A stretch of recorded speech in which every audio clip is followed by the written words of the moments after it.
जय हिंद दोस्तों, कैसे हो आप सब। मैं दिलीप कुमार, एक सर्विसमैन बैंकर। होप आप सब अच्छे होंगे। और आज जो क्वेरी हम ले रहे हैं, मुकेश चौधरी जी हैं, ठीक है।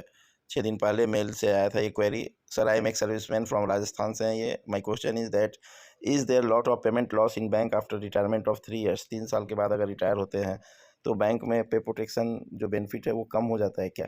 And how much it affect my pay scale? Please reply sir. I should continue for bank or leave it now? Please advise मी।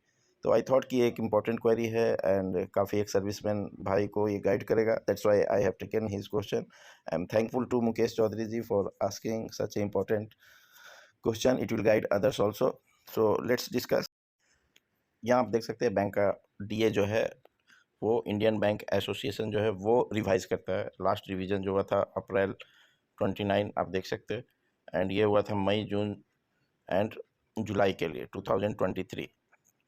और जो रिवाइज डीए हुआ वो यहाँ दिया है, आप देख सकते हो 41.72% ऑफ द पे, ठीक है। तो ये मई, जून एंड जुलाई के लिए यहाँ क्लियर लिख रहा है। फिर अगस्त, सितंबर, अक्टूबर के लिए वो जुलाई एंड में आपको डीए 31 जुलाई तक बता देंगे। तो ये बैंक का ऐसे प्रोसेस है। क्योंकि मैं सेंट्रल गवर्नमेंट एम्प्लॉय रह चुका हूँ डिफेंस सर्विसेज में, तो यहाँ आप देख सकते हो सेंट्रल गवर्नमेंट का वो कैसे करते हैं। यहाँ पे डिपार्टमेंट ऑफ एक्सपेंडिचर है, वो देखता है revision of rate of dearness allowance to central government employees with effect from 1 January 2023, ठीक है। तो ये आपको लेटर आया था 3 अप्रैल 2023 को। तो जनरली डीए जो है वो 2-3 महीने 4 महीने लेट हो जाते हैं लेटर आते आते। तो जैसे अभी जुलाई टू दिसंबर का, आप सितंबर अक्टूबर में जब फेस्टिवल सीजन पीक पर होता है उस टाइम डीए अनाउंस करते हैं। तो लास्ट डीए आप देख लो, ये 38% से बढ़कर 42% दिखा रहा है। तो सेंट्रल गवर्नमेंट का 6 महीने में डीए इंक्रीज होता है, बैंकों का 3-3 महीने पे होता है। तो आप समझ गए होंगे डीए दोनों का वैरी होता है। चलिए, अब आपको ये देखना है कि ये है लास्ट पे ड्रॉ सर्टिफिकेट, ठीक है। इसमें क्या क्या कंपोनेंट है। पे इन पे बैंड जो आपका बेसिक पे है, ठीक है। एंड मिलिट्री सर्विस पे पूछते हैं लोग, काउंट होता है? ये अभी नहीं काउंट हो रहा है। पहले काउंट होता था बट उनका अब रिकवरी किया गया है जो मुझे पता चला है, ठीक है। कंपोजिट किट ये सब कहीं कहीं काउंट कर रहे हैं, कहीं नहीं कर रहे हैं। एक्सप्रे पे नहीं काउंट हो रहा है, ठीक है। देन रम अलाउंस, ये नेवी का किसी ने दिया था मुझे, उससे आपको शेयर कर रहा हूँ। Transportation allowance with DA, bank का अपना ट्रांसपोर्टेशन अलाउंस सेपरेट चलेगा। डीएनएस अलाउंस, तो यहाँ पे आप देखो केवल 2 चीज़ मैं बताऊँगा।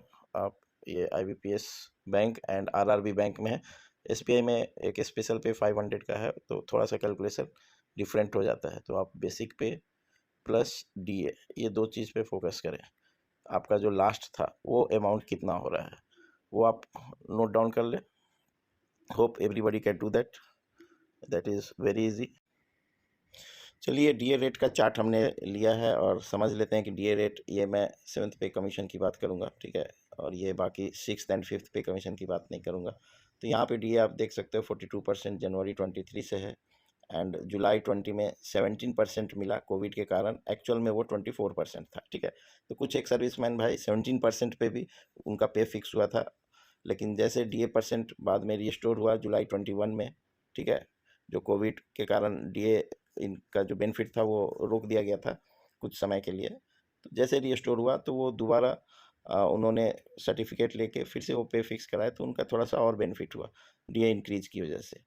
तो आप सोच लो, बेसिक प्लस डीए, किसी का जुलाई में 24% डीए है और आज वो 42% हो गया। तो सेम बेसिक पे अलग डीए होने से वेज डिवीजन का बेनिफिट डिफर हो जाता है, ठीक है। इजी कैलकुलेशन के लिए अगर हम 50,000 लें, तो किसी का 50,000 पे 24% आपको मीन्स अराउंड 12,000 बना। तो 50 प्लस 24 अगर आप करोगे, 24% 12, तो कितना होता है? 62,000 आपका बनता है। तो बैंक भी आपको आज के डेट पे वही फिक्स करेगा जो आपकी सेल बेसिक और डीए 62 बने। वही कोई दूसरा बंदा जो 42% तुरंत रिटायर होकर ज्वाइन किया, उसको 42% मिल रहा है डीए। तो उसका 50,000 बेसिक पे 42% अगर आप निकालोगे तो इट विल कम 21,000, ठीक है। ये 21,000 आएगा। आपका 12,000 आया था डीए, इनका 21,000 आएगा। तो इनका 50 प्लस 21 71 के बन रहा है। अब 71 के पे इनका सैलरी फिक्स होगा। आपका 62,000 पे आपका अभी बैंक का डीए तो एक फिक्स्ड है 41 पॉइंट समथिंग 42 के आसपास, ठीक है। तो आपका बेसिक कम हो जाएगा डीए फिक्स होने की वजह से यहाँ पे, जिनका 62 3 साल पहले जो रिटायर हुए हैं उनका, और वही जो तुरंत रिटायर होकर ज्वाइन किए हैं उनको 71,000 बेसिक प्लस डीए होने की वजह से डीए इज फिक्स्ड, तो इनका बेसिक इनकी तुलना में ज़्यादा होगा जो 3 साल पहले रिटायर हुए। इस वजह से मैं बोलता हूँ कि जो जितना लेट ज्वाइन करेंगे उनको उतना नुकसान है। Hope you will understand this. This was the information for today, hope you will appreciate it. ऐसे ही इंपॉर्टेंट क्वेरीज पे मैं वीडियो बनाता रहता हूँ। You can write your queries in comment section. Thank you for giving your precious time. God bless you all.